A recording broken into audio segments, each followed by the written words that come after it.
Hallo, liebe Leute. Tudo bom com vocês? Hoje eu quero abordar um tema muito discutido com relação à história da Igreja Mórmon. Se vocês procurarem na internet ou, enfim, buscarem depoimentos, matérias, essa é uma questão histórica fundamental, né? Para que você estude e tome conhecimento antes de considerar entrar ou se filiar a essa organização. É a questão do racismo, né? Quando a gente fala da seita mórmon, o racismo é um racismo estrutural, né? Ele obedece uma lógica de superioridade da raça branca, não é? A gente sabe que isso começa com o famosíssimo fundador da seita mórmon, Joseph Smith. Foi ele também que inventou a poligamia dentro da seita, né? E, e de lá se estendeu, né, através dos demais líderes até 1978, fato que coincide com a inauguração e consagração do Templo de São Paulo, né? E a gente sabe o porquê, né, que essa política foi, entre aspas, abolida, não é? Eu digo entre aspas porque se tu ler o livro de Mormon, lá existe a referência à pele, né, dos irmãos de Nefe, o grande herói do livro de Mormon é Nefe, não é verdade? Lamão e Lemuel foram amaldiçoados, né, e dali surgiram os lamanitas, e eles tinham a pele escura. Inclusive, eu mediei o pedido de resignação de uma pessoa negra, né, que se incomodava muito ao ler, abrir o livro e se deparar com aquela passagem, né, um rapaz, né, e ele disse que esse foi o principal motivo. Hoje ele pratica uma outra fé, mas ele diz que o principal motivo, né, de ter se desfiliado do mormonismo é essa questão, né. Então, está na doutrina deles, na verdade, não é? E os mormons se defendem dessas acusações alegando que a igreja é uma igreja americana. Mas é interessante, né? Porque não é a igreja de Jesus Cristo. E a Bíblia diz claramente, né? A Bíblia é o livro que eles leem muito pouco. Claramente que Deus não faz acepção de pessoas. Então veja que está nas entranhas do mormonismo a discriminação. E mais, eles ensinam que se você nasce negro em um país subdesenvolvido ou com alguma deficiência é porque você não foi fiel nos céus, tá? E a gente vai ler um pouquinho sobre isso. Antes de mais nada, eu quero trazer aqui, aproveitar o ensejo e trazer à baila um depoimento que a minha mãe me fez a semana passada, em que ela disse que ela não pode tocar no assunto do mormonismo, que ela se sente muito indignada, muito revoltada, né? E ela disse que ela constatou que ela era muito boba, né? Porque ela guardava o tal do domingo, e hoje ela disse que vai ao mercado domingo e encontra lá o conselheiro do bispo, e ela ficou tantos anos se privando, se policiando para fazer tudo certo, e constata que as pessoas... Ela falou que o pessoal tem TV a cabo gato lá, compra aquele aparelhinho, sabe? Luz, gato, tudo gato, e ela nunca, ela sempre praticando esses atos, deixando de praticar esses atos porque achava desonesto, né? E ela fala o quanto ela fica indignada, né? De se policiar tanto e ver que na prática as coisas não são como deveriam ser. Quero também mostrar, repercutir com vocês uma notícia que saiu essa semana. Riqueza de ações da Igreja Sud cai em 8 bilhões de dólares ao vender ações da Exxon e comprar Zoom.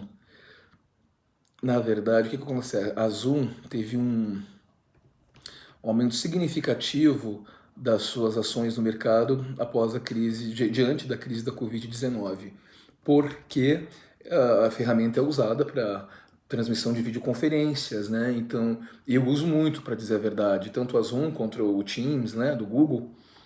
Então, vamos ler rapidinho e a gente já começa a entrar no nosso tema propriamente, tá? O maior fundo de investimentos da Igreja Sud caiu 21% no primeiro trimestre, à medida que os gerentes de ações realocavam o portfólio de bilhões de dólares em meio à economia em queda de coronavírus. Mas foi uma estratégia, eles tiraram dinheiro daqui para colocar na Zoom porque tá valendo mais. Esses caras sabem investir, né, cara? Vamos falar a verdade. Em comparação, o Dow Jones Industrial Average caiu cerca de 23%. A Insight Peak Advisors, que é o braço de investimentos da fé da Igreja Sud, sediada em Salt Lake City, informou aos órgãos reguladores que o valor de suas ações caiu 8,1 bilhão para 29,7 bilhões, tadinhos, como são pobres, durante um período de 3 meses. Essa conta de ações parece representar uma grande parte do valor total da Ensign Peak Advisors. Né? Então é interessante.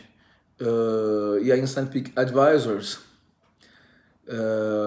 você sabe que ela está envolvida naquele escândalo, né, dos 100 bilhões de dólares que a seita acumulou e escondeu dos seus membros. E só foi revelado pelos irmãos Lars e Dave Nielsen, naquela denúncia repercutida pelo Washington Post. Né? Bom, rapidamente aqui eu quero trazer um fato recente, aconteceu na Universidade Brigham Young. Uma moça negra relata que sofreu racismo lá dentro. E pasmem com as declarações que serão feitas, tá? E eu acho que é interessante porque as pessoas não inventaram esses fatos. Nós aqui fora, a gente não está criando história para perseguir ninguém, como eles adoram dizer, né, que eles são os eternos perseguidos. E tá tudo aí para as pessoas pesquisarem. E o Mormon, quando escuta isso, defende ainda por cima, dizendo, não, nós somos a igreja tem origem norte-americana e a segregação racial lá é muito forte. E é estranho, porque a igreja não é americana, a igreja, em tese, é de Jesus Cristo. Mas como nós já falamos em um vídeo, né, lá atrás, a igreja mormon bebe das fontes da cultura norte-americana e propaga essa cultura mundo afora, impondo seus costumes, né, quase que uma tentativa de colonização moderna, né, você não respeita a cultura daquele povo, né? Então é interessante isso. Então vamos lá, o que ela diz aqui rapidamente. Ela diz que o professor de Fundações da Restauração, olha a disciplina que ela tem que estudar numa universidade, chama-se Fundações da Restauração, olha que besteira, né?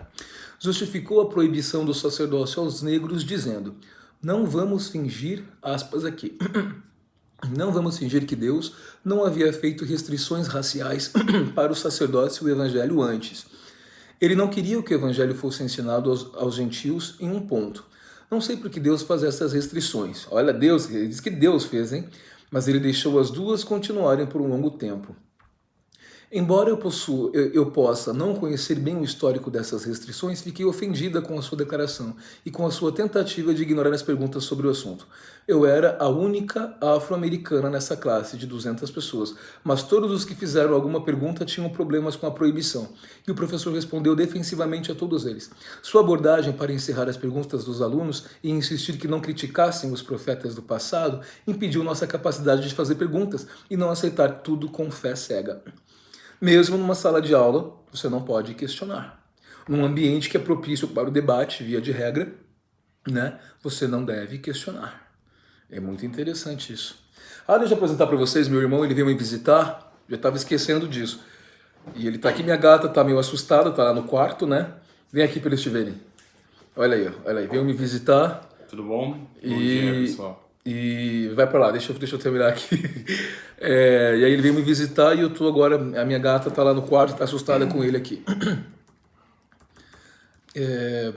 E ela fala assim, um amigo meu da BYU, que é branco, e eu estávamos conversando sobre a ressurreição e o que aconteceria fisicamente conosco. Ele me perguntou, você não acha que após a ressurreição você ficará branca como o Pai Celestial e Jesus Cristo?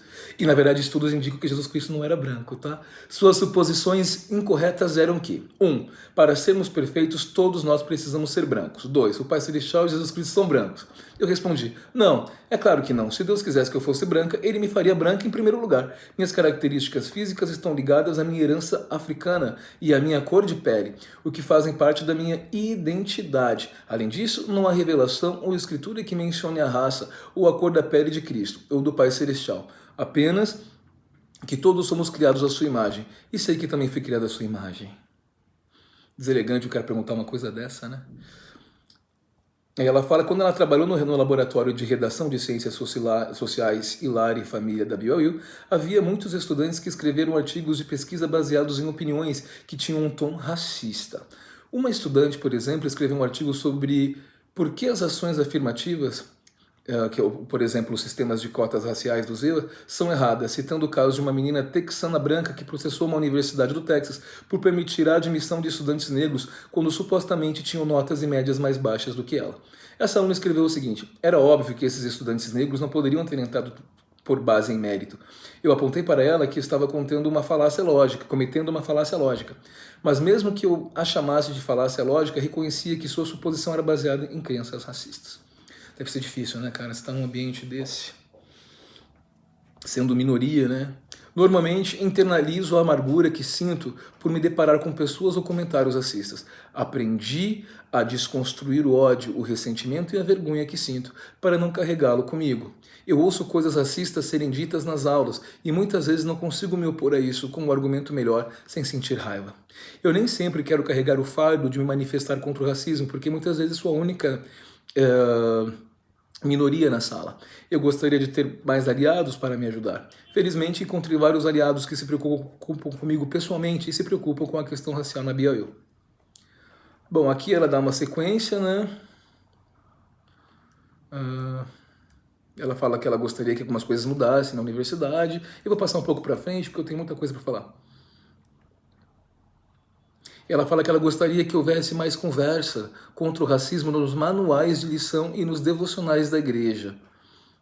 Precisamos que esse tópico seja abordado com maior profundidade e mais extensamente do que em uma simples frase no meio do discurso da conferência geral. Tá. Certo, eu vou... o nome dela é Christy Stenger. Ela nasceu na Etiópia e foi adotada e criada na área de Provo, Utah, tá? Como a coisa começou, né? A gente vai ver um pouquinho, né? Por exemplo, quando o John Taylor diz que os negros são criaturas do demônio, né? Isso é forte você ouvir uma coisa dessa. Você tem um livro que diz que é a inspiração de Deus, mas lá faz uma alusão clara às distinções étnicas, não é verdade? E a partir daí, gente, você já derruba a doutrina deles, que eles tanto querem justificar, que eles tanto querem defender com tanta obstinação. Não precisa nem pensar muita coisa. Se você se depara com um fato desse, ele só não vai te abalar se na verdade você também for um racista, né? Claro que todos nós temos os nossos preconceitos, ninguém aqui é santinho, eles são, os santos dos últimos dias são autodeclarados perfeitinhos, bonitinhos, né?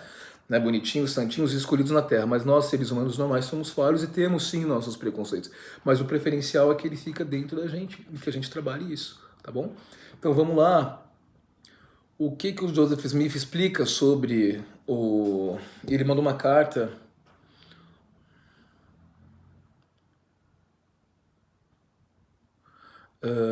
na verdade foi Joseph Fielding Smith, sobrinho do profeta, tá? Perguntei a Joseph Fielding Smith, por que foi que o filho de Cã, olha lá, fora amaldiçoado ao invés de Cã para expor a pessoa de seu pai. Ele disse que o profeta Joseph é citado como havendo dito que o pecado de Cã constituiu em tentar castrar seu pai, Noé, e matar seus irmãos, Sem e Jafé, para que ele pudesse se tornar o cabeça das nações da terra. Cã havia se casado com uma filha de Caim, e através dele a maldição foi propagada através do dilúvio. A semente dessa união é os egípcios, que não são negros, mas após a maldição de Cã, seus descendentes foram inteiramente de negros.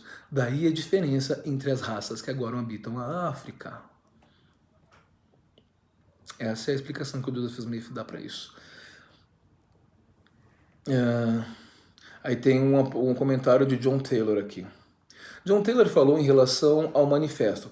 Eu não acho que essa coisa está certa, embora eu votei para sustentá-la, e vou ajudar a mantê-la, mas entre os papéis de meu pai, eu encontrei uma revelação dada a ele do Senhor, e que agora está em minha posse, na qual o Senhor lhe disse que o princípio do casamento plural nunca deveria ser abandonado. O presidente John Taylor desejava tê-lo suspendido, mas o senhor não permitiria que isso seja feito. No final do pronunciamento de John, nossa reunião foi suspensa até amanhã às 10 horas. Eu fechei com oração. E, bom, isso não tem nada a ver com o que a gente está falando, né? Bom, aqui ele fala algumas coisas e tal. Eu vou ver aqui, tem uma coisa interessante. O Joseph Smith fala sobre a abolição da escravidão nos Estados Unidos. A Igreja Mormon sofreu enorme pressão estatal para que... abandonasse essas práticas, inclusive na BYU mesmo, né? Então olha o que ele diz aqui. É um pouco chocante, tá? Ele fala assim, ele mandou uma carta, uma epístola para Oliver Cowdery. Ele diz: este local de Kirtland tendo sido visitado recentemente por um cavalheiro que defende os princípios ou doutrinas daqueles que são chamados de abolicionistas. E desde que sua presença criou um forte interesse no assunto, se por acaso você aceita essas reflexões como úteis ou acreditar que terão a tendência a corrigir as opiniões do público sulista com relação às opiniões e sentimentos que eu entretenho, enquanto indivíduo, e os quais sou capaz de proferir de conhecimento pessoal, que são os sentimentos dos outros. Você tem a liberdade de publicá-los nas colunas do Defensor, que era um jornal que eles tinham. Eu vou passar um pouquinho por aqui, ele fala assim...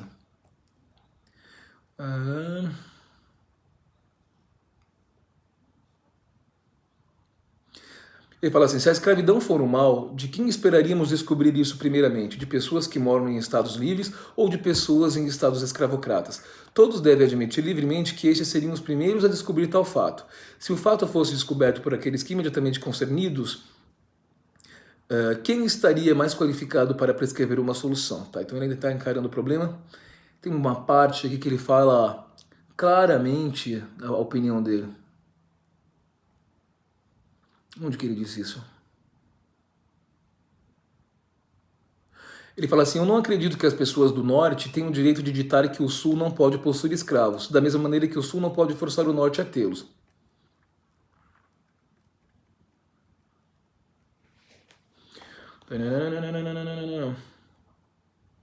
Aí ele cita passagens bíblicas aqui.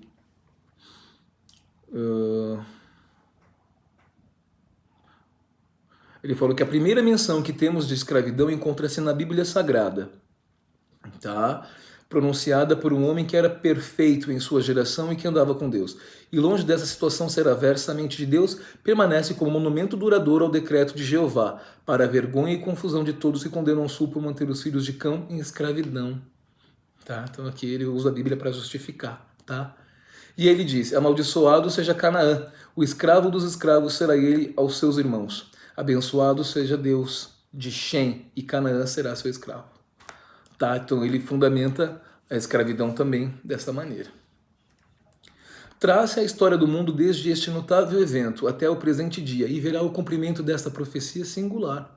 Qual deveria ser o desígnio do Todo-Poderoso nessa ocorrência singular? Não é para eu dizer, mas eu posso sim dizer que a maldição não foi removida dos filhos de Canaã, e tampouco será afetada por tão grande poder com o qual ele causou originalmente, e as pessoas que interferirem o mínimo com os desígnios de Deus neste assunto serão condenados perante ele. Joseph Smith falando isso. Tá? Continua lá na Igreja Mormon, você que é negro.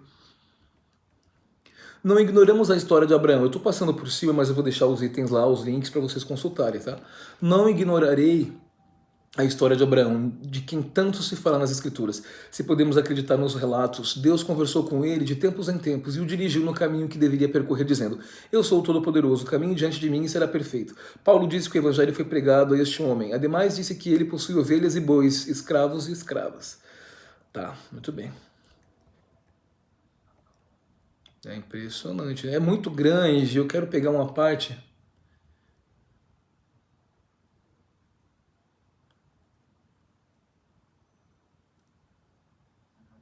Ele fala muito claramente aqui sobre o racismo mesmo, né? Então, já ficou muito claro que ele concorda, né? Todos os homens serão ensinados arrependimento, mas não temos nenhum direito de interferir com escravos, contrário à vontade e ao desejo de seus mestres. Tá? Na realidade, seria muito melhor e mais prudente nunca pregar a escravos. Nem pregar. Até que seus mestres tenham se convertido, e só então ensiná-los a usar seus escravos com bondade. Vocês assistiram 12 Years a Slave, 12 anos de escravidão? Chocante, né? E só então ensiná-los a usar seus escravos com bondade, sempre lembrando de que serão cobrados por Deus, e que os escravos são obrigados a servir seus mestres com singularidade de coração, sem murmúrios. Eu quis trazer aquela matéria inicial do relato da estudante da BYU para que não cheguem mormons aqui dizendo que é muito antigo esse texto, naquela época ainda era um tema que vinha sendo debatido, tá? A gente vê que as pessoas sofrem isso até hoje. E é um racismo estrutural mesmo, tá? Mais um detalhezinho aqui, Joseph Smith, de onde, ele diz assim, de onde negros? Ah, não, já falei sobre isso, né? Já falei sobre isso para vocês. É verdade, já li essas duas matérias, tem mais uma. Lemos 3 até agora. Agora vamos ver a última matéria, o que o Brigham Young diz. É lindo de viver. O como uma pessoa consegue pregar algo tão segregatório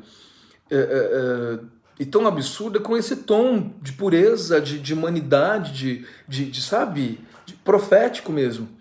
O africano goza do direito de receber os primeiros princípios do evangelho. Essa liberdade é oferecida a todos esses servos.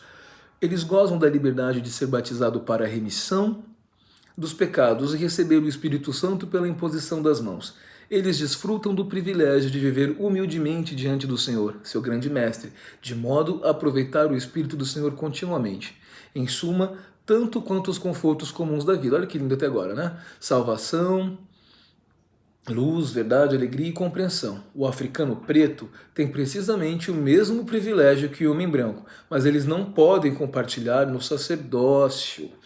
Quando a gente fala sacerdócio, aqui a gente está falando do que os mormons chamam de poder do sacerdócio, que é um poder conferido ao homem. Já começa daí que mulher não pode ter o sacerdócio na igreja mormon. Tá? O que é isso? Você inicia, geralmente, pelo sacerdócio arônico, né? E você progride para o sacerdócio de Melquisedeque. Joseph Smith jura e espalha aos 4 ventos que ele recebeu esse poder diretamente de Pedro, Tiago e João, e antes João Batista, o araônico, e depois o Melquisedeque de Pedro, Tiago e João. Tá? Eles desceram e passaram para ele. É interessante que são fatos antibíblicos, né? Quando ele começa a falar da restauração, que Deus apareceu para ele, carne e osso, junto com o Filho, eu mencionei no vídeo anterior e reafirmo. Na Bíblia não se fala de ninguém que tenha visto Deus e Jesus Cristo pairando no ar e que tenha dito Deus é carne e osso. Não tem ninguém. Então veja que ele criou realmente uma nova teologia e deturpou completamente o cristianismo. E ele também se apropria da Bíblia para defender o racismo estrutural, né? E ignora, por exemplo, que Deus não faz acepção de pessoas. E é daí que surge também uma série de discriminações contra minorias, inclusive contra a mulher. Tá? Continuando aqui com o que ele disse, né? Que o preto africano tem precisamente o mesmo privilégio que o homem branco, mas eles não podem compartilhar no sacerdócio. Eles não podem reinar. Porque você sabe que os mormons vão evoluir e serão deuses, né? Então eles terão escravos para cuidar. Lá no mundo deles, lá que eles inventaram, sei lá onde que é aquilo, né? Mas eles não podem compartilhar no sacerdócio, eles não podem reinar em qualquer lugar até que a maldição seja removida deles. E a maldição foi então removida em 1978, com a inauguração do Templo de São Paulo, que eles vieram para o Brasil e viram que boa parte da população, a maioria delas, é negra ou parda, né, com exceções aqui de alguns lugares do Sudeste e Sul, né? O Sul, na verdade, Rio Grande do Sul também tem um DNA mais europeu da América Latina, né? Então tem cidades que você realmente não vê muita diferença étnica, né? Mas é uma realidade muito forte, por exemplo, em São Paulo. Então eles falaram, gente, como é que a gente vai proibir essas pessoas? A gente construiu um templo e elas precisam entrar nesse templo, porque na verdade sempre tem uma taxinha para cobrar, né? E a gente precisa manter essas pessoas em movimento. E foi daí que surge, e também num contexto de enorme pressão popular de organismos nos Estados Unidos, aí eles finalmente dizem que a maldição foi retirada. Revelação, segundo eles. Tá? Mas eles não podem compartilhar no sacerdócio, né, como eu já disse. Eles são um servo dos servos. Nossa, que horror. Somos servos, como declarou o conselheiro George Smith. Ele diz que ele é um escravo. Ele foi expulso de sua casa e de seus direitos. Somos todos servos. Agora, suponha que nós tenhamos um servo. Por isso que ele diz servo dos servos, tá? Suponha que nós tenhamos um servo e ele deve ser um negro, tá? Está tudo certo. É perfeitamente razoável e estritamente de acordo com o santo sacerdócio. É interessante, os mormons vão chegar aqui e vão falar, não, mas ele falou ali como um homem, são erros de homens, né? Vai sempre tudo para conta da imperfeição, né? Mas ele tinha o poder de Deus, ele não consultou Deus? Ele não fala com Deus face a face, como os mormons ensinam lá? Ele poderia ter, né, conversado com Deus sobre esse tema tão delicado, não é verdade? Eu detesto os abusos aos quais o escravo em muitos casos está exposto, embora, como uma regra geral, essa parte da raça negra que está em servil cativeiro estão muito mais confortáveis e melhor cuidados do que as classes mais pobres nas nações da Europa. Meu Deus do céu. Eu não tinha lido essa parte, tá? Choca. Um escravo enjaulado, agredido, vilipendiado, mulheres sendo estupradas, e eles dizem que ainda assim eles vivem em condições melhores do que as pessoas humildes da Europa. Dá pra acreditar numa coisa dessa? Eu não sei como um negro se filia a uma religião como essa. Inclusive, eu li recentemente, sabe aquela cantora Gladys Knight, que canta License to Kill, tema do filme 007? Ela é mormon. Ela é negra. Eu falo, essa mulher deve ser uma doente mental. Desculpa. Você assiste uma coisa dessa. A gente vê que no Quórum dos 12 nunca teve negro. Agora eles começaram a pegar um brasileirinho para colocar nos 12, né? Porque o Brasil, um mexicaninho, porque são nações fortes no mormonismo, né? Nos 70 tu acha um negro lá, um pardo, mas também... Gente, para com isso. A maior parte da população norte-americana é negra. Vai para Nova York que você vai ver. Certo? Choca, assusta, assusta. Ninguém é santo nessa vida, sabe? Mas eu acho o seguinte, se você olha para uma pessoa mestiça, né, sei lá, ela é amarela, né, como dizem os asiáticos, eu vejo que ela tem mãos como as minhas, eu vejo que ela, né, tem olhos como os meus, nós somos da mesma espécie. E toda essa segregação que existe, para quê? Que doutrina é essa? Olha o veneno que é isso. Embora a nação esclarecida, a Inglaterra, tenha abolido a escravidão em suas colônias, ainda assim a escravidão mais condenável existe no coração da nação. Eu sou ousado para lhes dizer que você não consegue encontrar um homem ou uma mulher negra nos Estados Unidos que tenha viajado ao longo do período de sua vida em fome no meio da abundância. No entanto, há milhões e milhões nas cidades da Europa que vivem entre os luxos mais seletos da vida e morrem finalmente em fome. Milhares de pessoas morrem de fome na Inglaterra no ano que eu estava naquele país. Tá, morreram, né, naquele país. Isso é escravidão mais vil do que forçá-los a trabalhar no cultivo de algodão e açúcar, etc. Eu não gostaria de ir para a nação esclarecida da Inglaterra para saber o que a escravidão é, porque eles estão tão profundamente afundados em iniquidade, tão profundamente degradados. Pessoas alegam sobre isso, dizendo saber o que é. Sabemos que ela existe e tal. É que assim, o texto é meio ruim e eu estou lendo no computador, é meio difícil. Pessoas alegam sobre isso, dizendo saber o que é. Sabemos que ela existe e tal coisa deve e continuará a existir até que o Senhor Deus a remova. Até então, ele vai existir e deverá existir. Há muitos irmãos no sul do país, uma grande quantidade de cujos meios está investido em escravos. Esses escravos querem vir aqui com seus mestres. Quando eles vêm aqui, o diabo se levanta. Este está falando e aquele está querendo saber. Um sentimento abolicionista forte toma poder sobre eles e eles começam a sussurrar entre si seus pontos de vista sobre o assunto, dizendo: você acha que é certo? Receio que não seja certo. Tá, vou falar, essa parte tá chata. Aí ele fala: quando o Senhor Deus amaldiçoou o velho Caim, ele disse: até que a última gota de sangue de Abel receba o sacerdócio e goze das bênçãos do mesmo, Caim deveria portar a maldição. Depois Caim é esperado receber a sua cota seguinte, e não até então. Consequentemente, eu sou firme na crença de que eles devem habitar em servidão.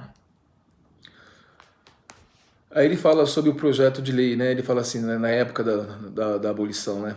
Um ato em relação ao serviço manual, em vez de escravidão africana. E, na verdade, ele alterou o título do projeto de lei. O título original era Escravidão Africana e ele alterou, né, na cabeça dele, um ato em relação ao serviço manual. Eu também alterei a última parte dele. Estou disposto a jogar de volta o projeto para ser reformado. Eu gostaria que mestres se comportassem bem com seus servos e ver que cada pessoa neste território seja bem utilizada. Quando o mestre tem um negro e usa-o bem, ele é muito melhor do que se ele estivesse livre. Meu Deus do céu. Quanto aos mestres, derrubá-los e chicoteá-los e quebrar os membros de seus servos, eu tenho uma opinião tão baixa disso quanto qualquer outra pessoa possa ter. Mas boa servidão saudável, sabe quem disse isso também? Hitler. Quando você entra nos campos de concentração, no portão do campo está escrito Arbeit macht frei, ou seja, o trabalho liberta. Supostamente essas pessoas eram enviadas para trabalhar com toda a infraestrutura, e se tu olhar mesmo, as casas são por fora, bem construídas, bem elaboradas. E na verdade foram construídas pelos prisioneiros de guerra, pelos judeus, via de regra. Então aqui ele faz uma comparação que me remete ao pensamento nazista, tá? E realmente, né, dizendo que uma pessoa seria muito mais bem utilizada se a escravidão e a servidão for usada de uma maneira saudável. Eu sei que não há nada melhor do que isso, ele diz. Agora o último parágrafo aqui, tá? Só pra gente fechar. Suponha que eu esteja na Inglaterra e traga mais de 100 pessoas, homens e mulheres, e comprometem-se a pagar-me um trabalho. Mas assim que eles chegam aqui, eles se recusam a cumprir seu contrato, e se viram e abusam de seus benfeitores. Vejam, um abuso que Dan Jones recebeu, que convenceu a irmã Lewis, gastar quase todo o centavo que ela possuía para ajudar as pessoas a virem a este lugar, amaldiçoou tanto a ela quanto a ele. E isso eles vão continuar fazendo, agindo pior e pior, até que eles vão para o inferno. Eu digo que deveriam ser servos dela. Muitos outros desses casos poderiam ser assim resolvidos. Deveria haver uma lei para regular isto, que aqueles que fizessem contratos de trabalho, que possam executar seus trabalhos de acordo com tais contratos. Que pensamento mais antigo, né? Bom, se a gente tem um contrato de trabalho, eu não quero mais trabalhar para você, a gente rescinge, acabou. Cobram-se as devidas verbas, está finalizado. Não existe esse negócio, então eu vou te escravizar porque você não quer cumprir o seu trabalho. Não existe. Bom, vamos pensar sobre isso, vamos refletir sobre isso. Nós temos aqui as lideranças mormons falando, tá? Vamos respeitar as pessoas apesar das diferenças, não é? E que o preconceito seja guardado dentro da gente, né? E que a gente possa trabalhar, porque do preconceito surge a intolerância, e da intolerância surge a barbárie, né? Bom domingo para vocês, nos vemos semana que vem. Bis dahin. Tschüss.